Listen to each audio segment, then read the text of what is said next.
feet at Chelsea on Monday. John Roeder was at the Riverside. Patrick Bamford made a big impression in the Championship on loan at Middlesbrough. The striker, who'll be an important player here next season, makes his first start for Borough since joining permanently. This could be a Riverside farewell for Ben Gibson, linked with a move away from Teesside following Borough's relegation. Uruguayan international Martin Caceres makes his Southampton debut, having been an unused substitute for the Saints' last 11 matches. Sofiane Boufal scored a brilliant goal to beat Middlesbrough at St Mary's back in December, one of 7 changes made by Claude Puel.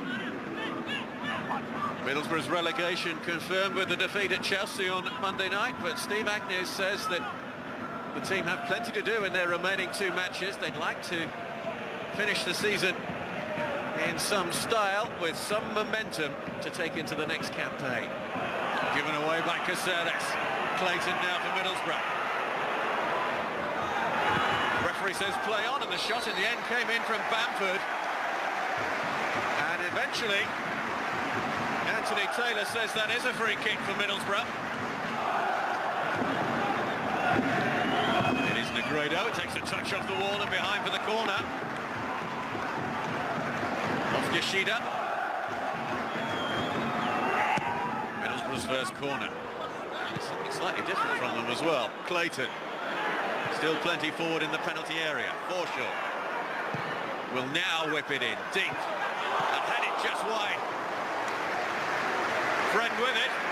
Certainly wasn't the conventional corner delivery from Middlesbrough that we might have been expecting. George Friend at the far post, rising high, just wide of Southampton's post. Plenty of decisions to be made in the coming weeks by Steve Gibson, most notably who is to be the new permanent manager. Will Steve Agnew be given the opportunity?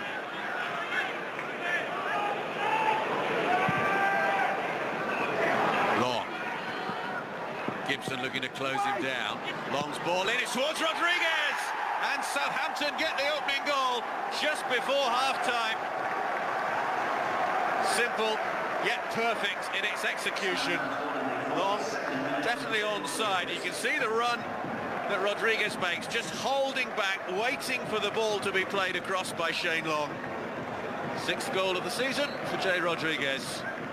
And it's Middlesbrough 0, Southampton 1. Clayton.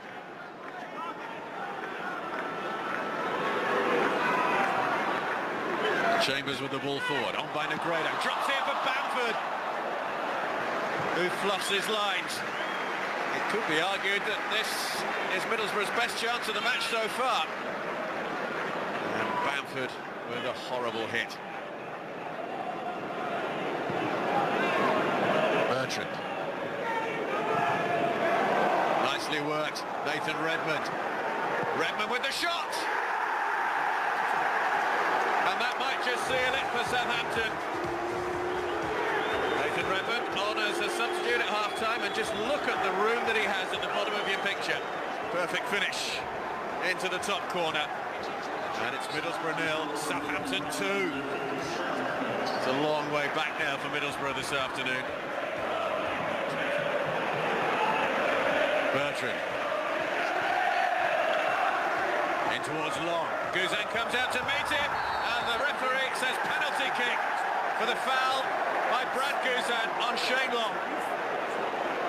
Always looked possible as Guzan raced towards the ball. And Southampton with the opportunity to score a 3rd goal and inflict further misery on Middlesbrough.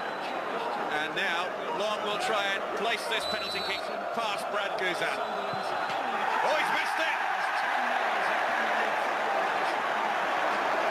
Too high, off the top of the bar, and there's a wry smile from Shane Long.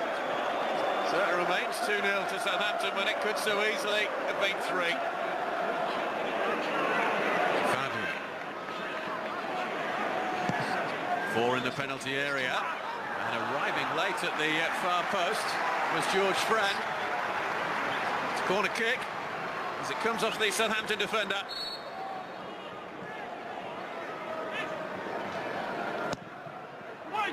It's a dangerous one, and it's in! Patrick Bamford! Patrick Bamford gets his first goal for Middlesbrough since rejoining the club. And you can see by the look on his face just how happy he is about it. Plenty of bodies going in for it. And the final touch was that of the Middlesbrough striker. Middlesbrough 1, Southampton 2.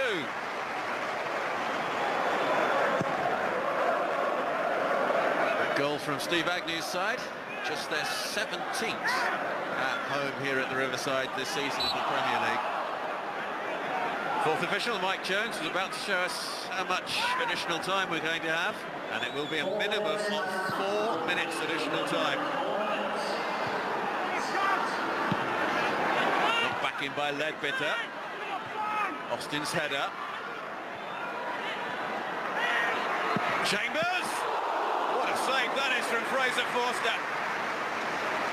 Callum Chambers so close to getting an equaliser for Middlesbrough against his former club. Hit that with some venom, and Forster was right behind it.